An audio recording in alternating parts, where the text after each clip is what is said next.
श्री गुरुवे नमः। अष्टावक्र गीता 18वां प्रकरण। आज सूत्र ले रहे हैं 22।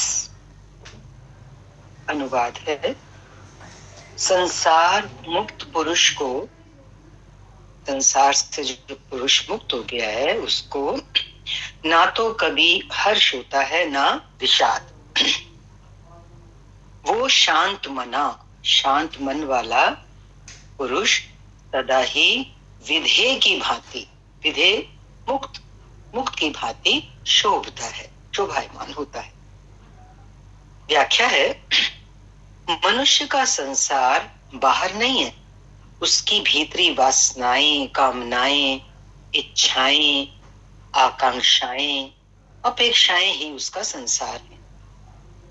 इन्हीं से वो बाहरी संसार को देखता है।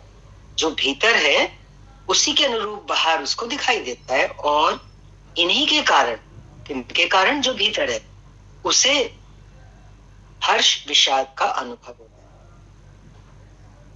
यदि यह भीतर का संसार खो जाए, दोबारा दोहरा रहे हैं, भीतर का संसार क्या है? हमारी भीतरी वासनाएं, कामनाएं, इच्छाएं, आकांक्षाएं, अपेक्षाएं। यदि ये खो जाए तो वो पुरुष शांत मना होकर विधेय की भांति, मुक्त पुरुष की भांति शोभायमान होता है। ऐसा ज्ञानी ही संसार मुक्त कहलाता है। संसार मुक्त, संसार से ऊपर उठना है ना। इस सूत्र में ये बहुत ही संक्षेप में मुक्ति का मार्ग और मुक्ति की स्थिति को बता दिया कि कहां से शुरू करना है। अपने भीतर में पड़ी हुई इच्छाओं, वासनाओं, अपेक्षाओं की तरफ ध्यान देना है। यदि वो खो जाए तो ऐसा ज्ञानी ही संसार मुक्त कहलाता है और शोभायमान। इसी क्रम में अगला सूत्र देखें, सूत्र 23। आत्मा में रमण करने वाले और शीतल तथा निर्मल चित्त वाले धीर पुरुष की ना कहीं त्याग की इच्छा है, ना कहीं ग्रहण की आशा है। चित्त शून्य हो गया ना, तो अब ग्रहण त्याग की कोई स्थान ही नहीं बचा। ग्रहण त्याग के लिए कोई आवश्यकता नहीं शेष रही। व्याख्या है इसकी, अज्ञानी धन, पद, स्त्री, पुत्र आदि, यश, मान सम्मान, पद प्रतिष्ठा आदि में रमण करता है और इन्हीं में वो सुख आनंद की अनुभूति करता है। किंतु ध्यान रहे, ये जो सुख है ना, धन, पद, स्त्री आदि, पुत्र आदि, यश, मान सम्मान से मिलने वाला, पद प्रतिष्ठा से मिलने वाला, ये कैसा है सुख? ये दूसरों से मिलने वाला सुख है, जिसे दूसरे जब चाहे छीन भी सकते हैं, क्योंकि दूसरों का कोई भरोसा नहीं। जिस प्रकार व्यक्ति दूसरों से सुख पाना चाहता है, वैसे ही दूसरे भी तो उससे सुख पाना चाहते हैं। किंतु संसार में हम क्या देख रहे हैं? देना कोई नहीं चाहता, इसीलिए फिर संघर्ष शुरू होता है। हर कोई लेना ही चाहता है ना, तो फिर क्या है? छीना झपटी आरंभ होती है, जिससे दुख और क्लेश होता है। देखो, ये भी सूक्ष्म सा पॉइंट है, हर किसी के जीवन में है और हम उसको ऊपरी तल पर लाते नहीं है, फिर अपने को धोखे में रख के चलाते हैं। शास्त्र बहुत स्पष्ट रूप से बता रहा है कि जीवन की वास्तविकता क्या है। हर कोई लेना ही चाहता है, देना नहीं चाहता, इसीलिए संघर्ष होता है और छीना झपटी आरंभ होती है और उसी से दुख और क्लेश होता है। दूसरों के द्वारा दिए गए सुख पर आधारित होना क्या है? ये तो गुलामी हो गई, क्योंकि हम दूसरे का मुख देख रहे हैं और फिर व्यक्ति सुख की चाह में उससे बंध जाता है। जिससे हम सुख की उम्मीद कर रहे हैं उससे हम बंध भी जाते हैं, है ना? अपने सबका अनुभव है। इसलिए ज्ञानी ऐसे सुख को, जिसने ज्ञान को समझ लिया, ले लिया, वो गहरे में उतर गया, उसने एनालाइज कर लिया, तो वो पुरुष क्या करता है? ऐसे सुख को जो बाहर किसी पर आधारित होकर मिलने वाला है, उसको वो असत्य और बंधन कहते हैं। ऐसे सुख को असत्य और बंधन कहते हैं जो छीना जा सकता है। जो चीज कोई हमसे ले ले, छीन ले, तो वो क्या है? एक बंधन का ही तो कारण है, क्योंकि हम उसको पकड़ के बैठेंगे ना, हाय कोई छीन ना ले हमारे से। और क्योंकि वो जाने वाला है, इसलिए वो असत्य है, छीना जा सकता है। थोड़े से सुखों के कारण मनुष्य अपने को दूसरों के हाथों बेच दे, इससे अधिक मानवता का क्या अपमान हो सकता है? हम अपने भीतर बैठी हुई आत्मा का इससे बड़ा क्या अपमान कर सकते हैं कि दो कौड़ी के सुख के लिए हम अपने को गुलाम बना देते हैं, दूसरों के हाथ में बेच देते हैं अपने स्वाभिमान को, अपनी आत्मा के मान सम्मान को। इसलिए ज्ञानी पुरुष मूल में जाके क्या करते हैं? इच्छा मात्र का ही त्याग कर देता है। ज्ञानी पुरुष कहते हैं ना, कितनी बार सुना है, इच्छा मात्रम अविद्या। अविद्या को थोड़े से एक शब्द में समझना हो तो इच्छा।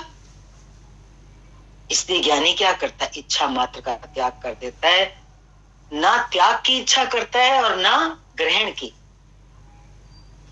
एक बार इच्छा मात्र का त्याग कर दिया तो उसके बाद फिर उसके अंदर ना कोई त्याग की भावना है कि अब मैं इस चीज का त्याग करूं, और ना ही किसी चीज का आकर्षण है कि मैं इस चीज को ग्रहण करूं। ये केवल वह पुरुष केवल अपनी आत्मा में रमण करता, स्वावलंबी होता हुआ, निर्मल चित्त वाला। अब उसका चित्त कैसा हो गया है? तरंगों से रहित है, कोई वृत्ति नहीं है, शून्य है, क्योंकि कोई इच्छा नहीं है ना। निर्मल चित्त वाला होकर शाश्वत सुख का उपभोग करता है, सदा रहने वाले सुख का आनंद लेता है। आत्मा ही शाश्वत है ना, उसी का ही सुख सदा रहने वाला। इसी क्रम में अगला सूत्र देखिए, अनुवाद है, स्वाभाविक रूप से जो शून्य चित्त है, चित्त में अब लहरें नहीं है क्योंकि कोई इच्छा नहीं है, और सहज रूप से जो कर्म करता है, और ऐसा नहीं है कि वो हाथ पे हाथ रख के बैठ जाएगा, वो कर्म करता है, पर कैसे? सहज रूप से, जो सामने आ गया, जो प्रभु ने आदेश कर दिया, उसकी झोली में डाल दिया। ऐसे धीर पुरुष को सामान्य जन की तरह उसका जीवन बाहर से देखने में कैसा लगेगा? सामान्य व्यक्ति की तरह से। ऐसा धीरज वाला पुरुष जो है वो ना मान है उसके लिए और ना अपमान है। ऐसे पुरुष को व्याख्या ले रहे हैं, मान और अपमान की भावना अहंकार के कारण होती है। जिसका अहंकार जितना अधिक होगा, मान अपमान की भावना उसमें उतनी ही तीव्र होगी। छोटे व्यक्तियों में अहंकार ज्यादा होता है, इसलिए उनके सामने हर समय मान अपमान का प्रश्न बना रहता है। किंतु जो ज्ञानी है, जैसा कि अभी ऊपर देखा, वो शून्य चित्त वाला हो चुका है, इसलिए वो सभी कर्म सहज स्वभाव से करता है। किसी कर्म में ना मान ना अपमान की भावना उसकी होती है कि ऐसा करूंगा तो मान मिलेगा, और मैंने ऐसा कर दिया, उसने मेरा अपमान कर दिया। इन सब बातों से वो ऊपर हो जाता है। उसके लिए कोई भी कार्य मान अपमान की दृष्टि से नहीं होते, क्योंकि वो ना प्रशंसा और पुरस्कार का आकांक्षी है, और ना उसका कोई अपमान करे तो ना वो अपमान से प्रभावित होता है। उसके फिर कर्म कैसे होते हैं? क्योंकि ये सब चीजें आएंगी तो सही, कोई प्रशंसा भी करेगा, कोई निंदा भी करेगा उसके कर्म की, तो वो इतना निर्दोष चित्त हो चुका है कि अब उसके कर्म ना बच्चों की तरह होते हैं, बच्चों की भांति होते हैं। जैसे बच्चे को कुछ एहसास नहीं होता किसी बात का, बच्चे का हृदय बहुत निर्दोष होता है। तो यहाँ यही कह रहे हैं कि ज्ञानी के कर्म तो होते हैं, लेकिन वो कर्म कैसे होते हैं? बच्चों की भांति निर्दोष होते हैं, बहुत इनोसेंट रहनी होती है ऐसे ज्ञानी पुरुष की। अगला सूत्र देखिए, अनुवाद है, ये कर्म शरीर से किया गया है, मेरे शुद्ध स्वरूप द्वारा नहीं किया गया है।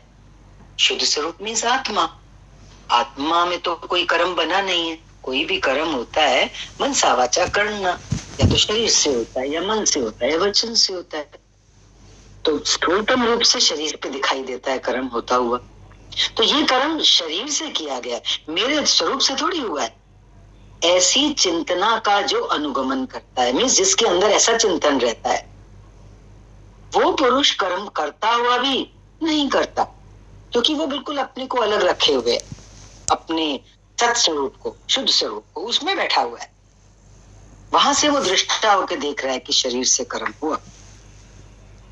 आत्मज्ञानी भी सभी प्रकार के कर्म करता है जो अज्ञानी करता है। अंतर क्या है?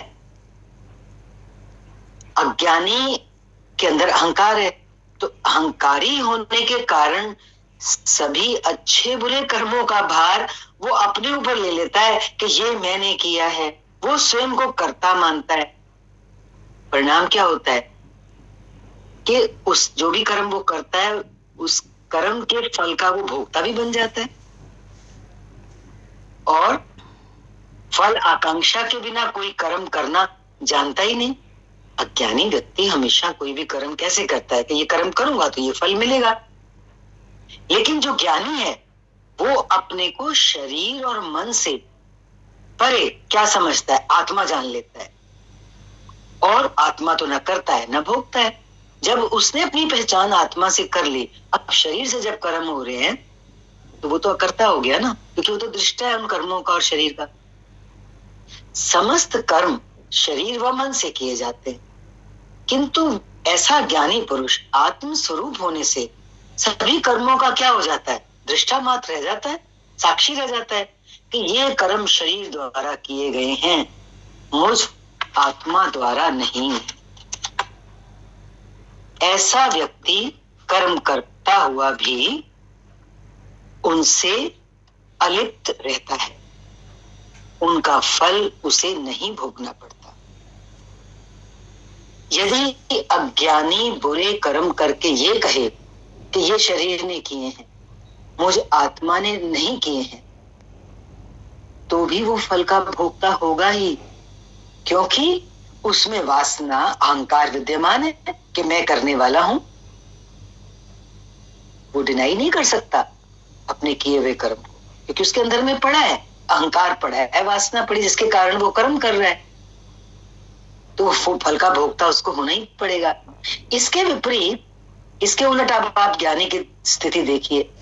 ज्ञानी से अहंकार और वासना के कारण कोई कर्म होता नहीं है। वो तो अहंकार शून्य है, वासना शून्य है, उसका चित्त। अब जब शून्य अवस्था से वो कर्म करता है तो कर्म उससे नहीं होता, इसलिए कर्म उसके शरीर से होता है। वो ऊपर जैसे बताया, वो तो साक्षी मात्र रह जाता है, उसकी स्थिति आत्मा में है, इसलिए उस कर्म का जो भी फल होता है वो उस फल का भोगता नहीं होता, वो नहीं भोगेगा उसके फल को। जैसे कहते हैं ना, चने को आप भून दो, अब उसमें से सला नहीं निकलेगा, अंकुर नहीं फूटेगा। ऐसी ही स्थिति, परिपक्व स्थिति ज्ञानी की है। उसके सारे कर्म स्वभाव से ही होते हैं, सौ में स्थित होके होते हैं। इसी क्रम में अगला सूत्र देखिए। जीवन मुक्त उस सामान्य जन की तरह कर्म करता है। ये जीवन मुक्त की स्थिति है जो अहंकार रहित और वासना रहित है। कर्म तो वो भी करेगा, लेकिन कैसे होते हैं उसके कर्म? आम व्यक्ति की तरह। आम व्यक्ति का जीवन कभी आप ध्यान से देखो तो वो कहता कुछ और है और करता कुछ और है। लेकिन ये जीवन मुक्त व्यक्ति जो है ना, ये भी ऐसा ही है, क्योंकि ये एक साधारण व्यक्ति की तरह रहता है। ये अपने को विशेष प्रकट नहीं करता दुनिया के सामने।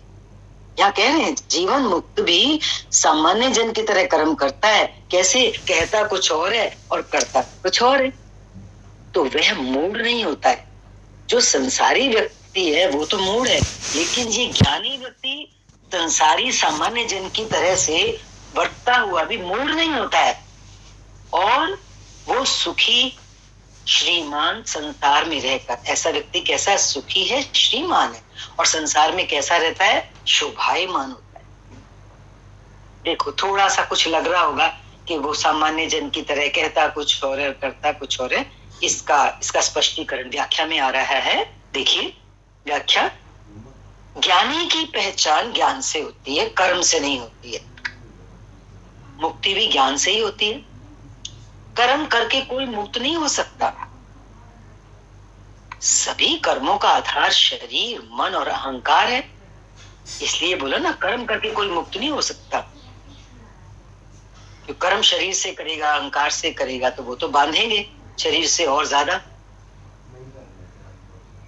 सभी कर्मों का आधार शरीर, मन और अहंकार है। जिनके रहते समस्त कर्म कैसे होंगे? बंधन का ही तो कारण बनेंगे। उनका परिणाम बंधन होगा, जो शरीर, मन और अहंकार से कर्म होंगे। किंतु ज्ञानी शरीर से कर्म तो करता है, पर जीता कहाँ है? जीता वो आत्मा में। जब उसकी रहनी आत्मा में, उसकी स्थिति आत्मा में है, तो उसके समस्त कर्म जो हो रहे हैं, बाहर दिख रहे हैं दुनिया को, वो कैसे हो जाते हैं? तो नाटकवत हो जाते हैं, स्वभाव से होते हैं, सहज सरल स्वभाव से। जैसे कोई नाटक चल रहा हो, आप किसी बड़े हॉल में बैठ के स्टेज पर कोई नाटक देखते हैं, तो आप नाटक में लिप्त थोड़ी होते हैं। ऐसे ही ये ज्ञानी के जो कर्म हैं वो हो रहे हैं शरीर से, लेकिन वो उनमें लिप्त नहीं होता है, क्योंकि वो जैसे हॉल में बैठा हुआ दृष्टा है स्टेज पर होते हुए नाटक का, ठीक इसी तरह से ये ज्ञानी भी दृष्टा है अपने शरीर से होते हुए कर्मों का। वो दूर से देख रहा है इनको, तो नाटक मत है उसके कर्म, और सहज स्वभाव से हो रहे हैं। उसको कोई उसमें श्रम नहीं करना पड़ता कि मैं ये करूं या मैं ये ना करूं। इसलिए ज्ञानी की पहचान उसके वचनों से होती है कि वो क्या कहता है।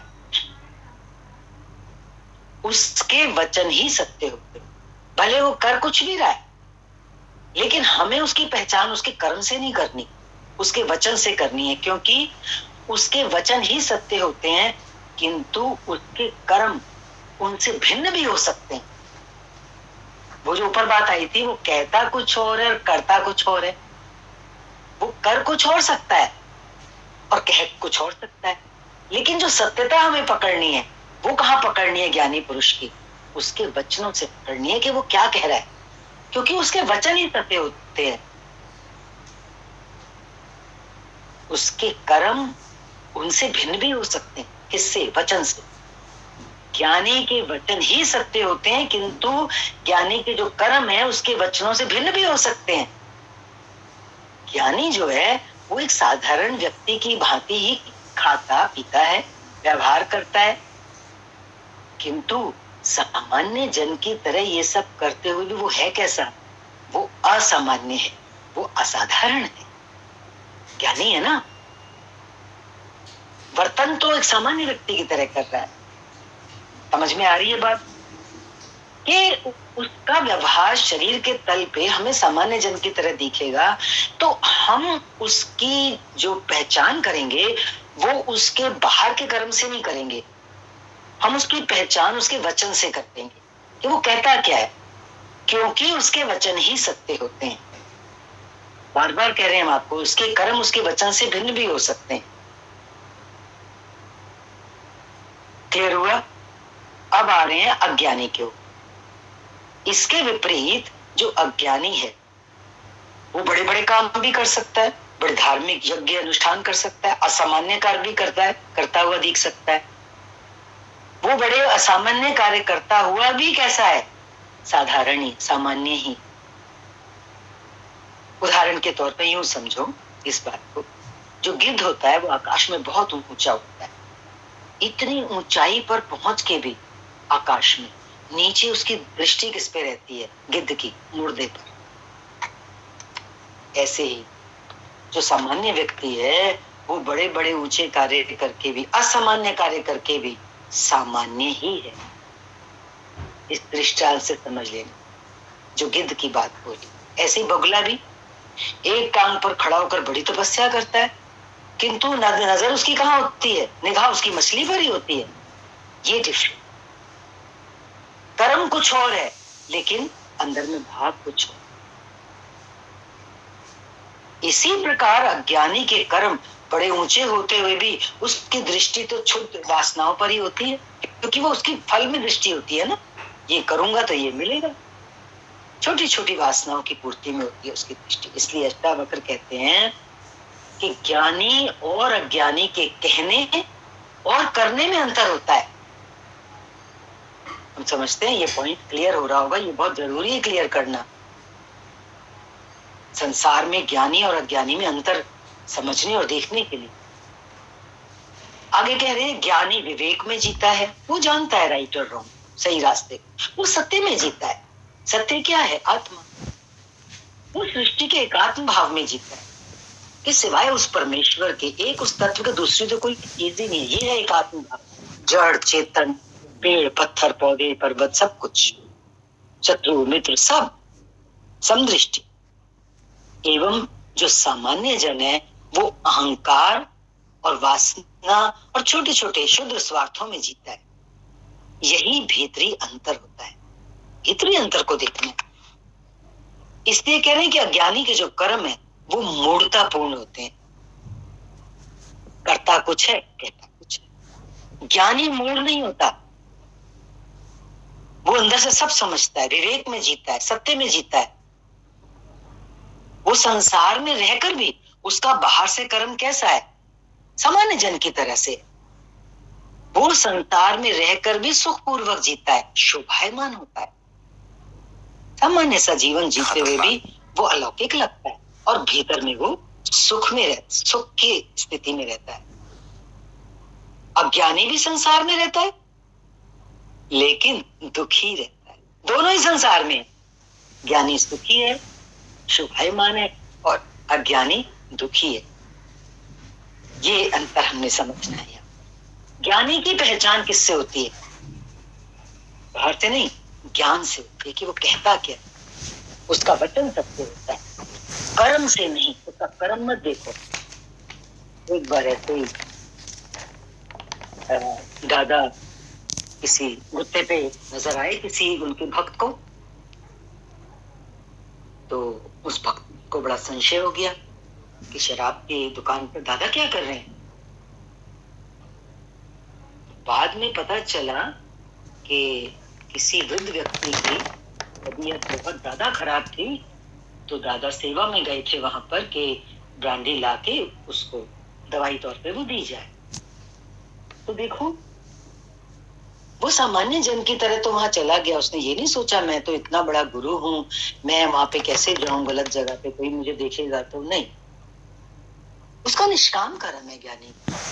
तो अब जब वो उस कर्म में वर्त रहा है और हम उस कर्म को देख के उसके बारे में कोई निष्कर्ष बनाए, तो कर्म से उसके बारे में कुछ सोचें, ये तो ऐसा है, तो गलत हो जाएगा ना। अब वो जो ज्ञान सुनाते हैं, वचन देते हैं हमारे को, तो उनके वचन सत्य है ना। तो हम उनके बारे में जो पहचान बनाएंगे वो उनके वचनों से, उनके ज्ञान से बनाएंगे, क्योंकि ज्ञानी जो है वो ज्ञान में जीता है। ज्ञानी की पहचान ज्ञान से होती है, उसके कर्म से नहीं। जैसे इस दृष्टांत से आपको बताया, उसकी पहचान हम उनके उस कर्म से नहीं कर सकते थे। और अज्ञानी को कर्म से पहचाना जाता है, क्योंकि वो कर्म में जीता है, ज्ञान में नहीं। ज्ञानी ज्ञान में जीता है, कर्म में नहीं। ये भेद है। इस भेद को अच्छे से समझना है। आज के लिए इतना ही। हरिओम। शांति शांति शांति।